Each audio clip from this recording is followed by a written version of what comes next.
ምን እንደሆነ አላቅም ጎዳና ላይ ወጥቶ ምግብ የሚያስለምን እንደዛ ኮነኮ በየቤቱ የተራበው ጠቅላላ ሂዶ ቢበላ ነው የሚሻለው አይደል እንዴ? ምንም በስሙ ነው ቋሚ ገቢ ያለው ማለት ነው። በየጎዳናው ለዕለት ጉርስ ለሚለምኑ ወገኖቻችን ሁሉ ድጋሚ መልእክት ማስተላለፍ እወዳለሁ። በከተማችሁ ውስጥ እነኚህ የተገነቡት ምገባ ማዕከላቶች የእናንተ ናቸው።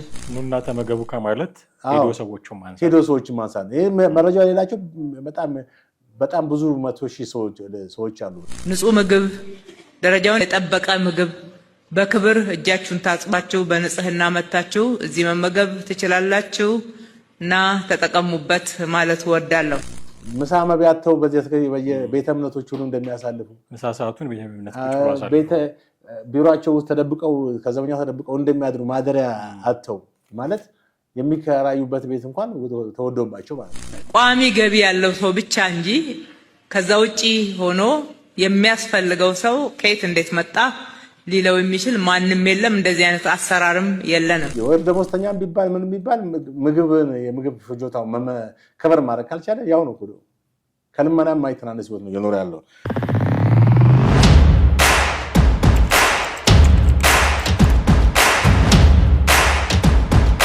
ሰላም ጤና ይስጥልን። እንዴት አላችሁ ውድ ቤተሰቦቻችን? ዘኢትዮጵያ ቻናላችንን እየተከታተላችሁ ትገኛላችሁ። በወቅታዊ ፕሮግራማችን ተመልሰን መተናል። ጥላሁን አክሊሉና ማህደገፋ ከእናንተ ጋር ቆይታ እናደርጋለን። ከሰሞኑ የአዲስ አበባ ከተማ አስተዳደር ከንቲባ ወይዘሮ አዳነች አቤቤ የምገባን አስመልክቶ የተናገሩት ነገር ማህበራዊ ሚዲያ ላይ ሰፊ ሽፋን አግኝቷል። ይህንን ጉዳይ ለማንሳት ወደናል። ዛሬ ከጥላሁን ጋር በሚኖረን ቆይታ በዚህ ጉዳይ ላይ ነው አብረናቸው የምንቆየው። እስከ ፕሮግራማችን ፍጻሜ ድረስ አብራችሁን ቆዩ። ጥሌ እንዴት አለ? ሰላም ነኝ፣ እግዚአብሔር ሰላም ነው። አንድ ቪዲዮ ማህበራዊ ሚዲያ ላይ በጣም ሰርኩሌት ሲያደርግ አየንና እሱን ለምን አንነጋገርበትም በሚል ነው ዛሬ ይህንን ርዕሰ ጉዳይ መረጥ ነው። እንግዲህ አንተም እንዳየኸው ተመልካቾቻችንም ይሰሙታል፣ ኤዲተራችን ይጋብዝልናል። ምን እንደሆነ አላቅም ጎዳና ላይ ወጥቶ ምግብ የሚያስለምን ምንም ምክንያት የለም። አዲስ አበባ ውስጥ እውነቱን ለመናገር እንደው ጎዳና ላይ የሚያስወጣ ምክንያት አዲስ አበባ ላይ በአሁኑ ሰዓት የለም። ከነኚህ ምገባ ማዕከላቶች ውስጥ ወደ አንዱ ጎራ ብሎ ትኩስ ንጹህ ምግብ፣ የተመጣጠነ ምግብ መመገብ የሚቻልበት ከተማ ሆኗል። ደግሞ ምግብ ለዕለት ጉርሳቸው የሌላቸው ወገኖቻችንም ቤታቸው ነው፣ ማረፊያቸው ነው። እርቧቸው መጥተው ምግብ የሚበሉበት ብቻ ሳይሆን አረፍ ብለው እርስ በርሳቸው ሰዓት ወስደው ተወያይተው የሚሄዱበት ቤታቸው ነው። ስለዚህ በየጎዳናው ለዕለት ጉርስ ለሚለምኑ ወገኖቻችን ሁሉ ድጋሚ መልእክት ማስተላለፍ እወዳለሁ። በከተማችሁ ውስጥ እነኚህ የተገነቡት ምገባ ማዕከላቶች የእናንተ ናቸው። ንጹህ ምግብ፣ ደረጃውን የጠበቀ ምግብ በክብር እጃችሁን ታጥባችሁ በንጽህና መታችሁ እዚህ መመገብ ትችላላችሁ እና ተጠቀሙበት ማለት እወዳለሁ። ቋሚ ገቢ ያለው ሰው ብቻ እንጂ ከዛ ውጪ ሆኖ የሚያስፈልገው ሰው ከየት እንዴት መጣ ሊለው የሚችል ማንም የለም። እንደዚህ አይነት አሰራርም የለንም። እንግዲህ በዚህ ቪዲዮ ላይ ከንቲባ ያነሱት ነገር አለ። አሁን አዲስ አበባ ውስጥ ለምግብ መለመን አስፈላጊ አይደለም፣ ለምኖ ማደር አስፈላጊ አይደለም የሚል ንግግር ሲናገሩ ነበር። አዲስ አበባ ጎዳና ላይ ወጥቶ ምግብ የሚያስለምን ነገር የለም ያሉት ከነጭራሹ። ይህን ነገር እንዴት ነው ትሪት ማድረግ የሚገባን? ከንቲባ ያሉበት ምክንያት የምገባ ጣቢያዎች ተቋቁመዋል። ንጽህናውን የጠበቀ ትኩስ የተመጣጠነ ምግብ ማግኘት ትችላላችሁ። ዘር የመጡበትን ሁኔታ አንለይም። ማንኛውም ሰው መጥቶ ቋሚ ገቢ ያለው ካልሆነ በስተቀር ያለው ሰው ያው እዛ መመገብ አይችልም። ግን ጾማችሁን አታድሩም ነው በሌላ አነጋገር። እና እንዴት አገኘው ይህንን መልእክት? ትክክል። እንግዲህ ያው ከንቲባ የተናገሩትን ሀሳብ እኔም ሰምቼዋለሁ። ማለትም በደፈናው አዲስ አበባ ውስጥ ልመና እንደሌለ አድርገው ነው ያቀረቡት። ወይም የሚለምኑ ሰዎች እንደሌለ ሳይሆን ለምን ይለምናሉ? አዎ ምገባ በፈለጉበት ቦታ ላይ ሄደው መመገብ ይችላሉ የሚለው ነው። በእርግጥ ባለፉት 5 ዓመታት መንግስት በተለያዩ ቦታዎች የምገባ ማለት ምግብ ራሳቸውን ለማይችሉ ሰዎች ምገባ እንትን እያካሄደ ነው። በትምህርት ቤትም በተለያዩ ማህበራዊ አገልግሎትም ምገባ እያካሄደ ነው። ግን እሳቸው ባሉት መንገድ በአሁኑ ወቅት አዲስ አበባ ውስጥ በዛ አይነት ሁኔታ ምገባ ሁሉም ሰው ያንን አክሰስ ማግኘት ይችላል ወይ? ሄዶስ መመገብ ይችላል ወይ የሚለውን ነገር ነው የምትመለከተው። አጠቃላይ ቁጥሩ ራሱ ብዙ ሰዎች እየተመገቡ መሆኑን መግለጽ ይቻል ነበር በሳቸው አገላለጽ። ነገር ግን ማንም ሰው መለመን የለበትም እና መጥቶ መመገብ ይችላል የሚለው ነገር ካለው የለማኝ ወይም በልመና ከተሰማራው ህዝብ አንጻር ያንን ማሟላት የሚችል ነው ወይ? በአዲስ አበባ ውስጥ በአሁኑ ሰዓት ምን ያክል ለማኝ አለ? አሁን በቁጥር ደረጃ ኢትዮጵያ ውስጥ ሁሉ ጊዜ አንዳንዴ አሃዝ ሲቀመጡ ትክክለኛው ፊገር ላይ ይቀመጥ ይችላል። በአንድ ወቅት አሁን በጎዳና ውስጥ ያሉ ከአዲስ አበባ ውስጥ ከ60 ሺህ በላይ የሚል መረጃ ወጥቶ ነበር። በተመሳሳይም ልመናም ላይ የተሰማሩ ሰዎች ከዚህ ቁጥር የሚበልጡ እንጂ የሚያንሱ አይደሉም። እንደውም ይሄ ኦፊሻሊ ወደ ልመና የተሰማሩት ነው እንጂ በመደበኛነት የሚለምኑ ነው እንጂ አልፎ አልፎ የሚለምኑ ሰዎች አሉ። እንደገና ደግሞ መለመን ፈርቶን በየቤቱ የተቀመጡ ሰዎች አሉ። ሰውን ምን ይለኛል በሚል በጣም የሚበሉት የሌላቸው ሰዎች አሉ በየቤቱ እና በእሳቸውን ሙሉ በሙሉ መንግስት በልመና ውስጥ የተሰማሩ ሰዎችን ወይ ልመና ላይ ያሉ ሰዎችን መመገብ የሚችል አቅም እንዳለው ወይንም ይሄን ነገር ማሟላት እንደቻለ አድርገው ነው የተናገሩት። የተሟላ ምግብ ጥራት ያለው ጥራቱ የጠበቀና ደረጃ እንትን ያለ ምናምን የሚል ንግግር ገልጸዋል። ግን ይሄ አሁን ካለው ተጨባጭ ሁኔታ ጋር መሄድ ነገር ነው ብለን ለመናገር አንችልም። መንግስት ያቅተዋል ነው ይሄንን ለማሟላት? አሁን መንግስት ያቅተዋል አያቅተውም የሚለውን ሳይሆን መንግስት አሁን እያደረገ ባለው ሁኔታ ወይም እሳቸው በተናገሩት መንገድ ሰዎች ሂደው ያንን አክሰስ የሚያገኙ ሰዎች ጥቂቶች ናቸው ነው የምልህ። በእርግጥ በተለያዩ ጎዳና ያሉ ማለት ቋሚ ገቢ የሌላቸው ሰዎች ይሄን ሂደው የምገባ እንትን ውስጥ ተጠቃሚ የሚሆኑ ሰዎች አሉ። ግን አጠቃላይ በአዲስ አበባ ውስጥ ያለ ለማኝ ይሄን እድል ይጠቀማል ወይ ብለህ ስትል በጭራሽ ይሄንን ያልሰማማል የማያውቅም አለ።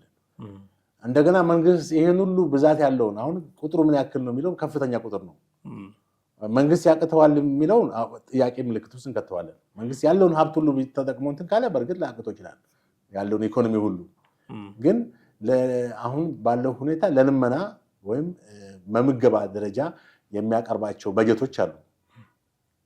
ይሄ በጀት አጠቃላይ አሁን በሚያቀርባቸው በጀቶች አዲስ አበባ ውስጥ ያለውን ለማኝ ሁሉ ከቨር የሚያደርግ ነው ወይ ብለህ ስታይ በጭራሽ የማይሆን ነገር ነው። ከዚህ ሴክተሩ ጋር ተባብሮ የሚሰሩባቸው እኮ የስራ አጋጣሚዎች አሉ። እሱ የሀገሪቱ ሀብት የሚወስነው ነው። እንግዲህ የሀገሪቱ ሀብት ለዛ የሚያንስ ነገር አይደለም።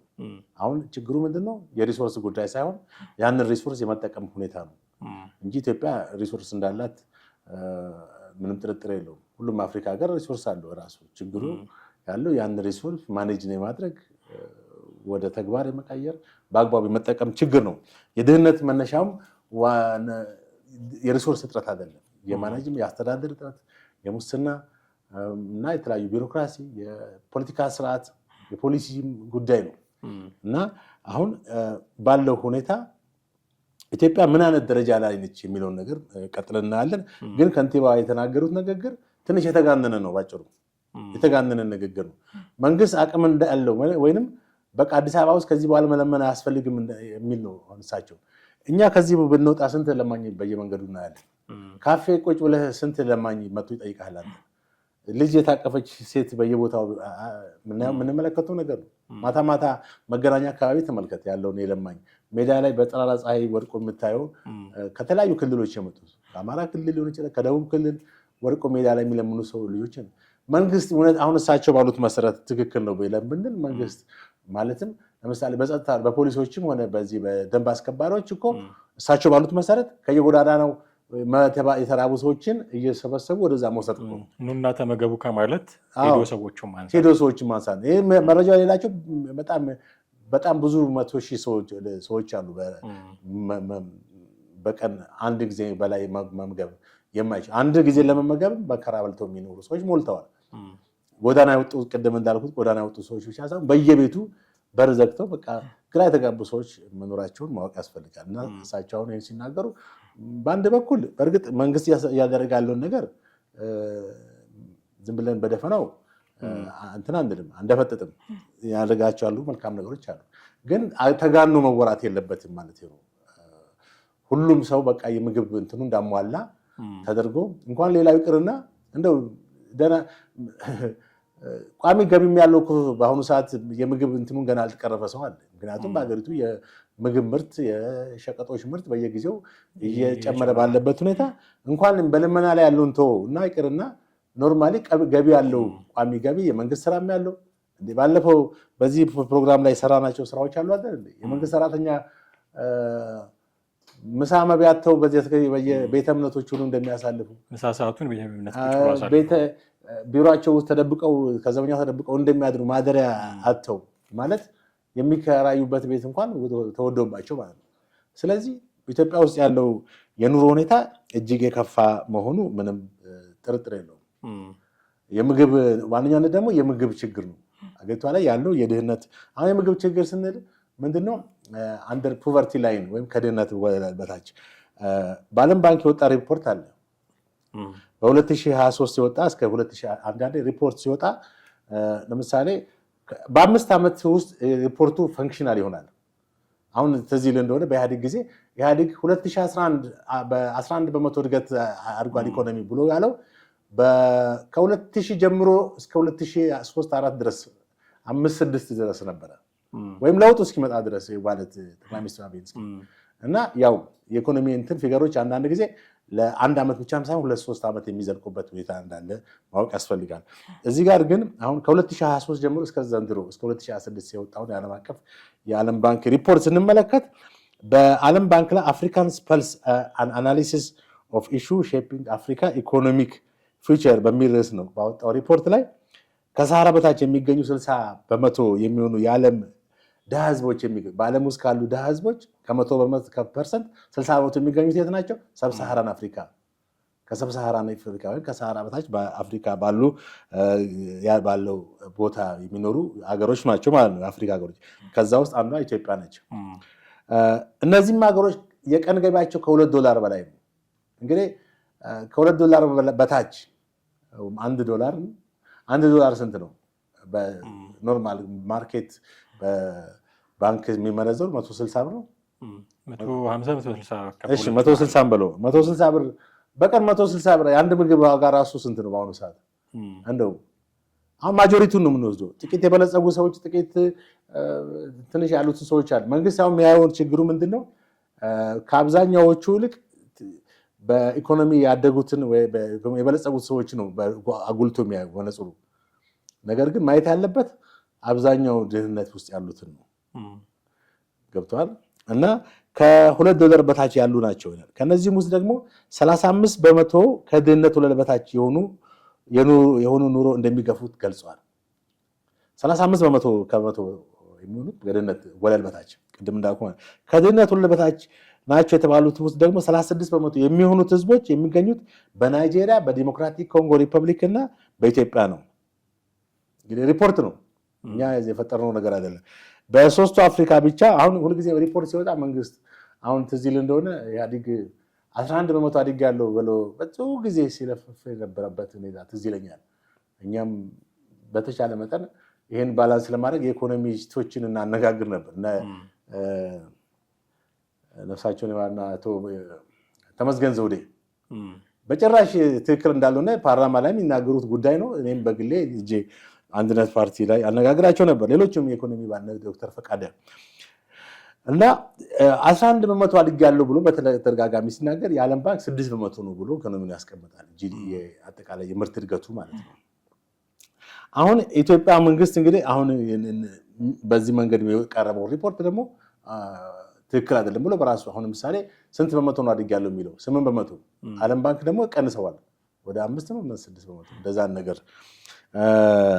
ቢያንስ ከኢህአዴግ 3% ቀንሷል። አሁን ያለው ብልጽግና በሶስት አፍሪካ ብቻ 140.6 ሚሊዮን ከድህነት ወለል በታች የሚኖሩ ናቸው። እንግዲህ አስበው፣ ይሄ ቀላል እንትን አይደለም። እነዚህ ውስጥ ማለት 36% ያልኳቸው ህዝቦች 391 ሚሊዮን አፍሪካውያን ውስጥ 36% የሚሆኑት በእነዚህ በኢትዮጵያ፣ በናይጄሪያ፣ በዲሞክራቲክ ቁጥራቸው ስንት ነው ማለት ነው? 140 ሚሊዮን። ሶስቱም ሀገራት በጣም ከፍተኛ ቁጥር ያለው ማን ነው? ኢትዮጵያና ናይጄሪያ ነው። ዲሞክራቲክ ኮንጎ 30 ምናምን አይሞላም። ስለዚህ በኢትዮጵያ እና ናይጄሪያ ብትቶ 50% በድህነት ወለል 50% በላይ የሚሆኑ ህዝብ ከድህነት አንደር ፖቨርቲ ላይ የሚኖሩ ናቸው ማለት ነው። እና እንደዚህ አይነት ነገሮች አሉ። እንግዲህ አሁን ይሄን ስትመለከተው በአዲስ አበባ ውስጥ የምግብ እጥረት የለም ነው አሁን ከንቲባዋ ያሉት። እንግዲህ ተጨባጭ ሁኔታው ምንድን ነው የሚያሳየው? የምግብ እጥረት የለም ወይ? በአሁኑ ሰዓት ብዙ ሰዎች የመጀመሪያ ጥያቄያቸው ምንድን ነው? ብዙ በየቦታው ቼክ ማድረግ ይቻላል አይደል? አሁን መንግስት ሁኔታዎችን የሚያይበት መነጽር አንዳንዴ ግራ የሚያጋባ ነው። እድገቶች አሉ። በእድገቶች ውስጥ ደግሞ ማነቆች መኖራቸው፣ ችግሮች መኖራቸውን ማወቅ አለ። ለምሳሌ አጠቃላይ የአገሪቱ እድገት ይሄ ግሮዝ የሚባለው ነገር አለ። ግሮዝ ማለት መሰረተ ልማቱ አድጓል፣ መንገዶች አድገዋል፣ ከተሞች አድገዋል፣ ምኖች አድገዋል፣ የመንግስት ገቢ አድጓል፣ ፕራይቬት ሴክተሩ አድጓል፣ ምናምን አድጓል አይደለ? ይሄ ግሮዝ ነው።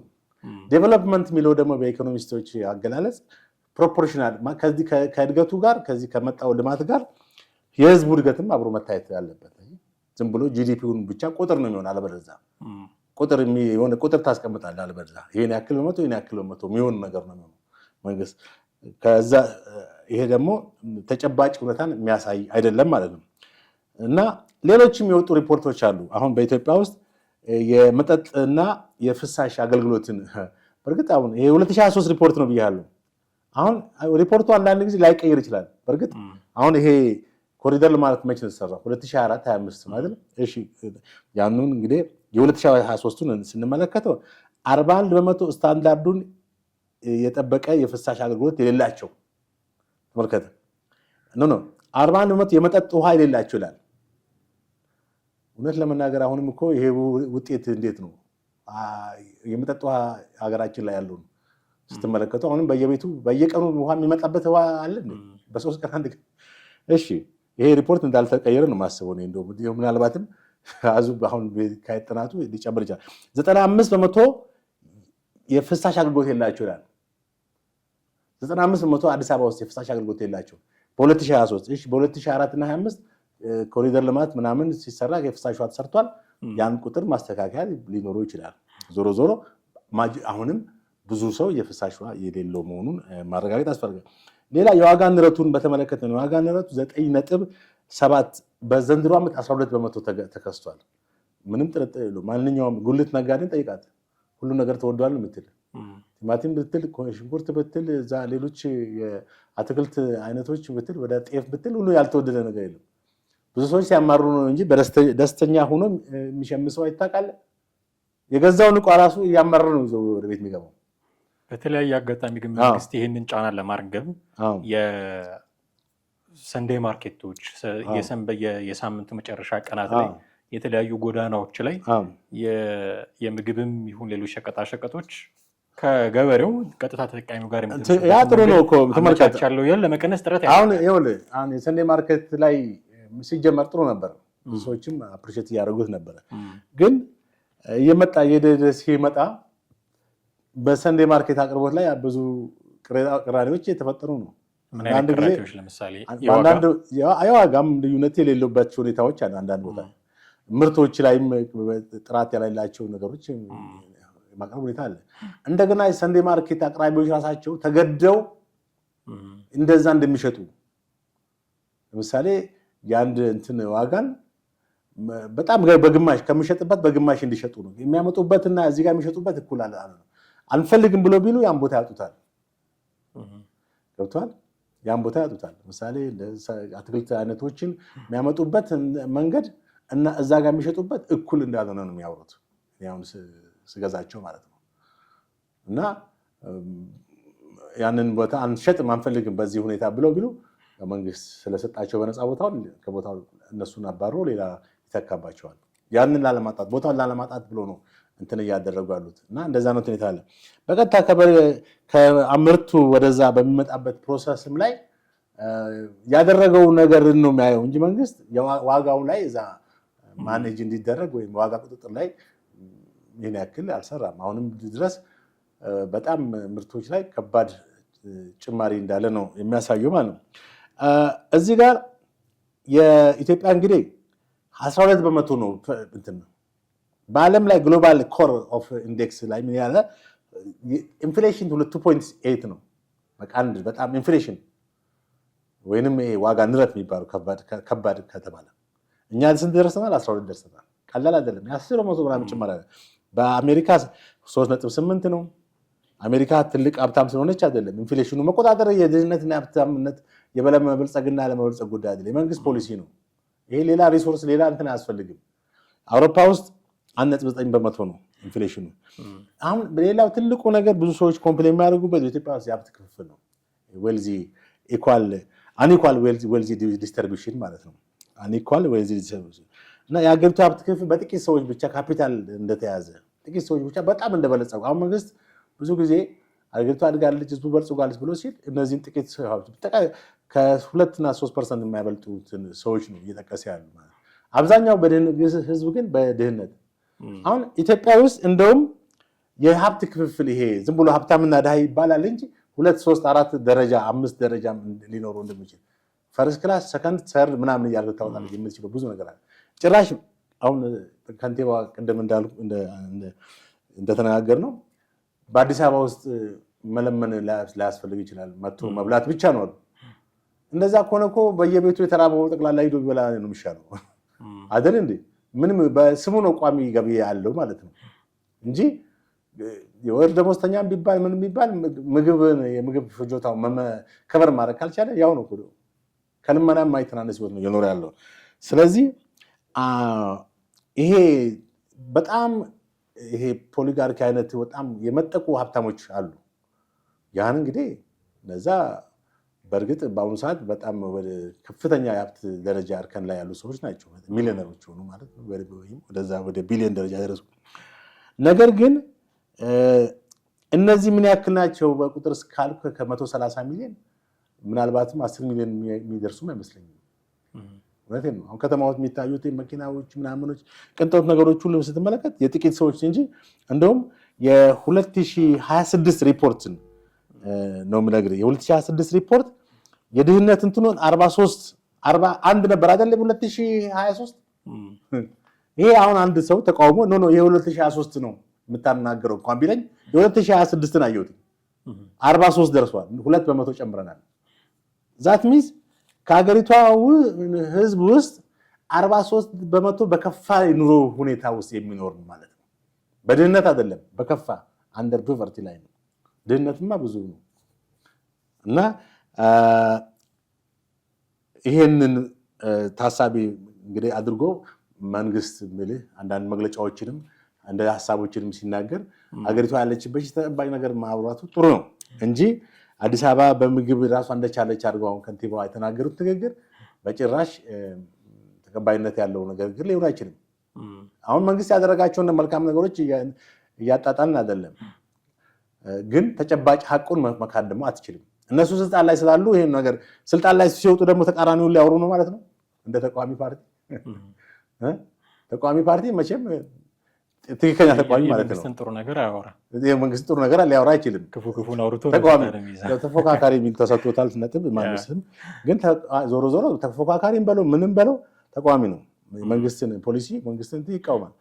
እና እነሱ አሁን ስልጣን ላይ ያሉት መንግስት ላይ ያሉት የብልጽግና ፓርቲ ቦርዱ አዲስ አበባ ውስጥ እንደኛ እንዳልነው አሁን ሪፖርት እንዳቀረበው ሊያወሩ ነው። ግን መሆን ያለበት ምንድነው? ትክክለኛውን ዳታ ነው ማስቀመጥ። አሁን እዚህ ጋር የዓለም ባንክ የ2026 ሪፖርት ነው ይኸውልህ። የዓለም ባንክ የድህነት ምጣኔ ሀብት ፍትሃዊ ሰነድ ኢትዮጵያ ባለፉት 2 አስርት ዓመታት ድህነትን ለመቀነስ መሰረታዊ ስኬቶችን ብታሳይም የውስጥና የውጭ መሰናክሎች የዜጎች ኑሮ ሁኔታ ላይ ከፍተኛ ተጽዕኖ ማሳደራቸውን አስታውቋል። ፕሮግረሱ እኮ አለ። ቅድም እንዳልኩት የመንግስት ጂዲፒ የመንግስት እንትኖች ልማቶች ነገሮች አሉ፣ ኢንፍራስትራክቸሮች ያየን ያለናቸው ነገሮች አሉ፣ በአይን የሚታዩ ነገሮች አሉ። ግን ድህነቱን ደግሞ መካድ አትችልም። እንደውም አንዳንዴ ይሄ እድገቱም ነው ድህነቱንም ያስፋፋው። እድገቱን በትክክለኛ ፖሊሲ በኢኮኖሚ ፖሊሲ መምራት ካልተቻለ ድህነቱን ያስፋፋል፣ ኢንፍሌሽኑን ያሳድገዋል። እና ፋክተሮች ብሎ አስቀመጠው የዓለም ባንክ።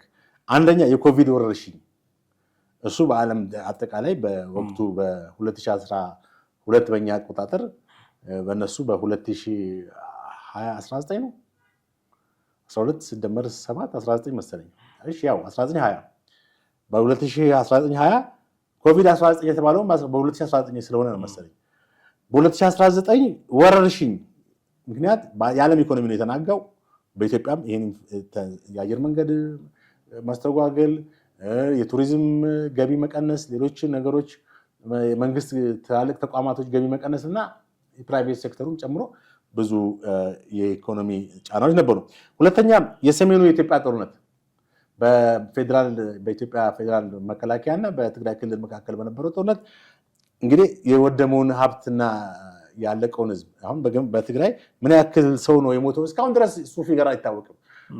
ተመልከት እንግዲህ በጣም የትግራይ ውስጥ ያሉት ትላልቅ ኢንዱስትሪዎች ሁሉ ወድመዋል እና አክሱም፣ አልሜዳ ጨርቃጨርቅ፣ ሳባ እምነበረድ ፋብሪካ ብዙ ናቸው። ጉና እነዚህ በኢፈርት ስር ያሉት የትግራይ ልማት ድርጅት የሚባሉት እነሱ ሁሉ በትግራይ በጦርነቱ ወድመዋል። በተለይም የኤርትራ ሰራዊት ነቅሏቸው ፕላንት ማሽኖችን ይዞች ያው እንደሰማ ነው ማለት ነው። አሁን የሞተው ህዝብ ምን ያክል ነው እስካሁን የተገለጸ ነገር የለም። ሰዎች በግምት የሚናገሩት 500 ሺህ 200 ሺህ 50 ሺህ ምናምን ብቻ ዞሮ ዞሮ በመቶ ሺዎች በላይ ሰዎች አልቀዋል ባጭሩ። እና ይሄን ትግራይ ለማልማት ሪፖርተር ጋዜጣ ያወጣው 100 ቢሊዮን ብር ኢትዮጵያ መንግስት እንደሚያስፈልገው ተጠቅሷል። ሌላው ሶስተኛው ከፍተኛ ድርቅ በሀገሪቱ ተከስቷል። ለምሳሌ ጠቅላይ ሚኒስትሩ ወደ ስልጣን ከመጡ ጊዜ ሁለቴ ነው ምናምን በቦረና የተከሰተውን ድርቅ ታስታውሰዋል። ይህንን መካድ አይቻልም። በከብቶች ያለቁበት ጊዜ በዛም ብዙ እርዳታ የተሰበሰበበት ሁኔታ ነው።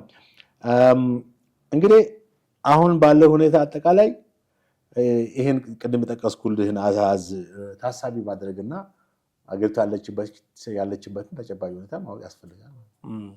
እነዚህን ችግሮች ለመቅረፍ መንግስት በከተማ አስተዳደሩም እንደ ፌዴራል መንግስትም በርካታ ነገሮችን እንደሚያደርጉ በተደጋጋሚ ጊዜ ሲናገሩ እንሰማለን።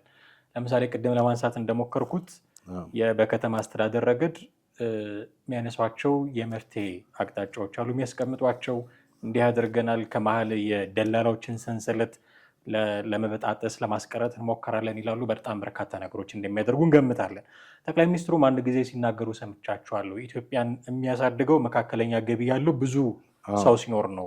በጣም ጥቂት እና ከፍተኛ ገንዘብ ያለው ሰው ስላለ ብቻ አገር አደገች አይደለም። ቅድም ያነሳውን ነገር የሚያጠናክር እንዲህ አይነት አቋም ካላቸው ጠቅላይ ሚኒስትሩ የሀገሪቱ ቁንጮ ባለስልጣን ናቸው። ለዚህ እንደሚሰሩ ለዚህ ፖሊሲ እንደሚያረቁ ኤክስፔክት እናደርጋለን። ግን እንዲህ አይነት ችግሮችን መቅረፍ የሚቻለው በምገባ ፕሮግራም ነው ወይ የሚለውን ደግሞ እንዲሁ መጠየቅ ያስፈልጋል። አሁን የምገባ ፕሮግራም ሪሊ መንግስት አቅም አለው ወይ ያደርገዋል ከሚሉ ጥያቄዎች ትንሽ አገር ማለት አለብን። አቅም ሊኖረው ይችላል። ቅድም እንዳልኩት የግል ሴክተሩን ማሳትፎ በዛ ላይ ራሱን አቅምም ጨምሮ ብዙ ሰዎች ሊመግብ ይችላል። የተለያዩ ትምህርት ቤቶች ውስጥ የምገባ ፕሮግራም ሲደረግ እናውቃለን። ግን አሉ የምንላቸውን ችግሮች የኑሮ ውድነቱንም ምኑንም መቅረፍ የሚቻለው የምገባ ስነስርዓቶችን በመዘርጋት ነው። ኦፍኮርስ ጥቅሞች አሉት፣ ግን በዛው ልክ ደግሞ ጉዳቶችም አሉት። ለምሳሌ ረሃብ እንዲያኖር ሊያደርግ ይችላል። ለምሳሌ የምገባ ፕሮግራም ድርቅ ቢመጣ ሰው ሰራሽ አይደለም። ድርቅ የተፈጥሮ ጉዳይ ነው። ረሃብ ግን ሰው ሰራሽ ነው።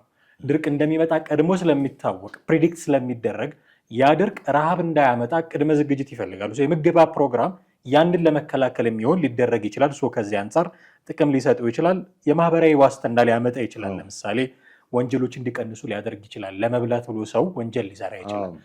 የሚቀምሰው ካገኘ እዛ የምገባ ማዕከሎች ሄዶ የሚቀምሰው ነገር ካገኘ ወንጀል አይፈጽምም። ሰው የማህበራዊ ዋስትና ሊሰጥ ይችላል። የጤና መሻሻል፣ የተመጣጠነ ምግብ የሚያገኙ ከሆነ ከንቲባዋ እንዳሉት ትኩስ ንጹህ የተመጣጠነ ምግብ የሚገኝ ከሆነ እነዚህ ሰዎች የጤና መሻሻልም ሊያገኙ ይችላሉ። ትምህርት ቤቶች አካባቢ ምገባ ማዕከላት ስላሉ ተማሪዎችም የተሻለ የትምህርት አቀባበል እና ውጤታቸው ላይ የተሻለ ነገር ሊያገኙ ይችላሉ። ይሄ ነገር አለ ማለት ግን ምገባ ማድረግ ክብርት ከንቲባዋ እንዳሉት ጥቅሞች ብቻ ደግሞ ያሉት አይደለም። የራሱ ጉዳቶች አሉት። ለምሳሌ ጥገኝነትን ሊፈጥር ይችላል። አንተ እንዳልከው ቅድም ሰርቶ ወር ጠብቆ ደሞዝ አግኝቶ ከሚበላ እሱንም ለቤት ኪራይም ለትራንስፖርትም አድርጎ ከሚያብቃቃ ሄዶ እዛ ቢመገብ የሚመርጥ ሰው ሊኖር ይችላል። ጥገኝነትን የሚያበረታታ ሊሆን ይችላል። ለብክነት ለሙስና የሚጋለጥ ሴክተር ሊሆን ይችላል። ትልቁ ግን መከራከሪያ የምገባ ፕሮግራም ማዘጋጀት የአጭር ጊዜ መፍትሄ ነው፣ ዘላቂ መፍትሄ አይደለም። የኢሶዴፓ መሪ ሆኖ እርግጠኛ አይደለሁም ትክክለኛ ፖዚሽናቸውን። ዶክተር ራሄል ባፌ አህዱ ሬዲዮ ባዘጋጀው የምርጫ ክርክር ያነሱት አንድ ትልቁ ነገር ይሄ ነበረ። ምገባ ማድረግ ጥሩ ነው፣ ግን ይሄ የአጭር ጊዜ መፍትሄ ነው። ረጅም ጊዜ መፍትሄ ምን እየተሰራ ነው? አሁን ለራበው ሰው የረጅም ጊዜ ፕሮጀክት ቀርጸህ እንዲያደርግልሃለሁ አትለውም። አሁን የራበው አሁን ይፈልጋል።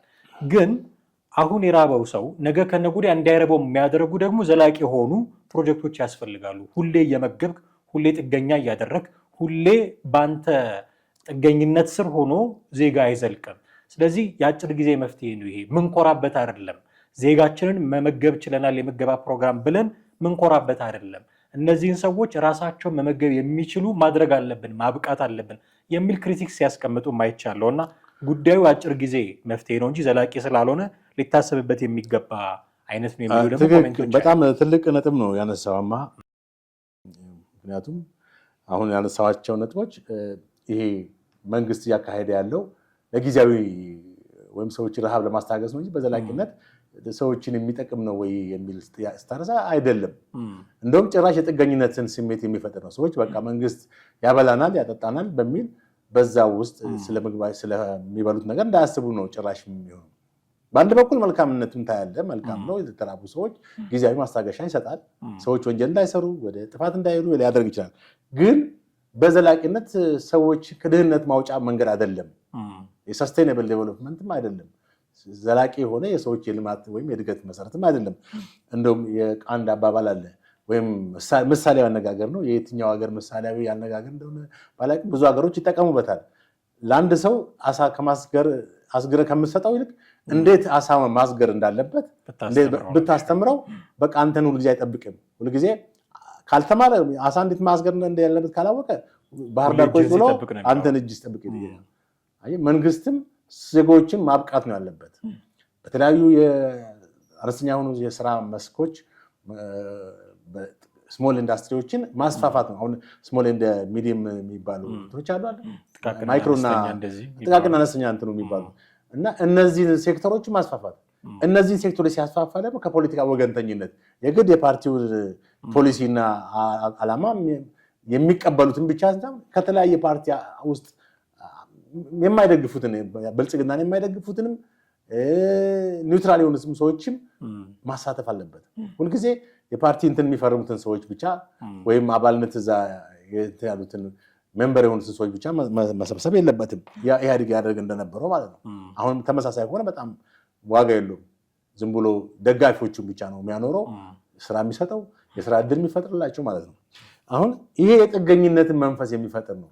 አሁን ቅድም ያነሳሁት የዓለም አቀፉ የሪፖርት ላይ ኢትዮጵያ አሁንም በከፋ ድህነት ከሚኖሩት ሀገሮች ውስጥ ነች ያለችው።